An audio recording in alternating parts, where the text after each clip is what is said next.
welcome to another episode of EOB TV. Post Snowmageddon, we are on to Chapter 2 of Judy Carter's The Comedy Bible, and this is where we kind of get into the nuts and bolts of how you're going to go from comedy zygote to on-stage stand-up. She says you can do it in 26 days, and here's how. The first part of this chapter is essentially about the science of the actual joke, and the joke being a condensed form of comedy, the elevator pitch, if you will, of comedy. And she says, get out there and try performance. There's a great quote in the book that says, to procrastinate is human, to perform is nuts. And I think that's true. It's very, very difficult to translate. And there's a part in the chapter that talks about the difference between a premise, which is how you build a joke, and a story. When you're at a comedy club, you're essentially dealing with a YouTube generation, a snack culture generation, somebody who deals in tiny, tiny bits of information to entertain them.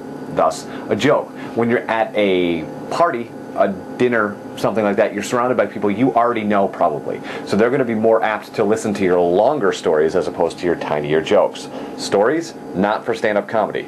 Jokes, stand-up comedy. And that's the difference in this chapter between a premise and a story. Ignore the stories, move on to the premise. So if you have a great story about being drunk one night and puking on a waitress, puking on a waitress is the premise. The crazy story about being drunk is the story. Get rid of the story part, go to the puking on a waitress, and write from there. She then goes on to the science of actually making a joke. It's a 3-part formula and then a 5-part execution. The 3-part formula is the setup, the turn, and the tag.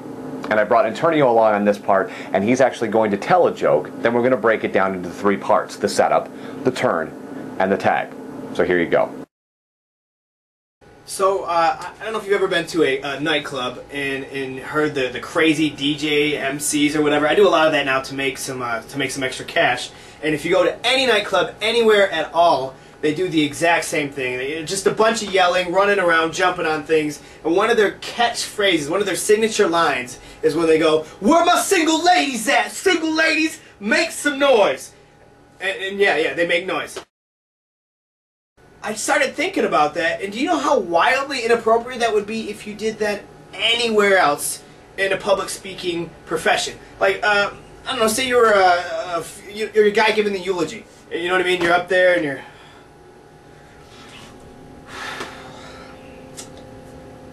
John will be missed. To all the friends and family that showed up, there's juice and snacks afterwards. You can just go get that. Before I begin this, there's one question I have.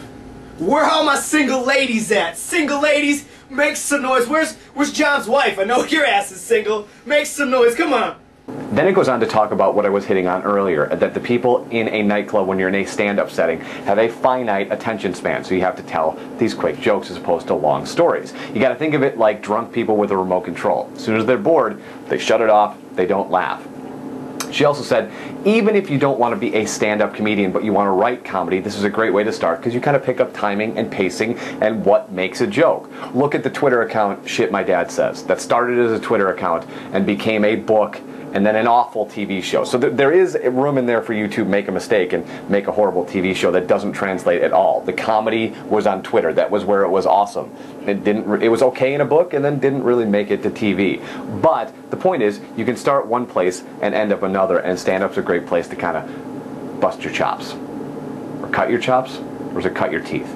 It's a great place to get some practice in. Never mind the analogies, or crappy ones at that. Then she moves on to the 5-part formula for actually performing a joke in front of an audience. And that includes attitude, topic, premise, act out, mix, and act out.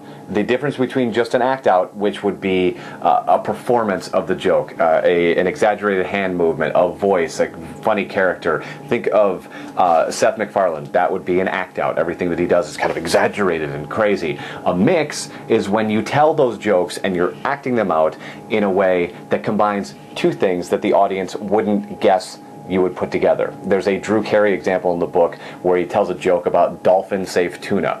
That's a mix because the joke is, what about the tuna? I mean, they don't kill dolphins, but they then still kill the tuna, so the tuna, you get the idea. That's what a mix. The setup is, this is the most important part about the joke because it's the least funny. When you start writing comedy, you got to be very careful of not run into the joke. You got to kind of pace it out. You want it to look kind of like a bell curve in your act. So you start with a setup here, boom, boom, boom, boom, boom. There is the turn, and then the joke, and then you start all over again, tell another joke. Got it? So the setup is the most important part, and this is the part that I think if you're following along and you want to get involved in this at any point, you should start writing situations that then bear a joke. So put yourself in a situation, something that you're intimate with, that can then give you some sort of fruit in the way of a joke or two, and then work on that bell curve. Charles is going to step in here and finish the rest of the chapter, then we'll move on to chapter 3. It is the Comedy Bible. Judy Carter is her name. I highly recommend it if you're in any sort of communication industry. It really helps with not only public speaking, but kind of adding that spice to the speech, whatever you're giving. Comedy is one of those things that kind of lighten a room, lighten a speech, and kind of put the audience at ease. So even if you're not going to do stand-up, this is a great read. I pick it up. Comedy Bible. This is part 2, part 3 on the way.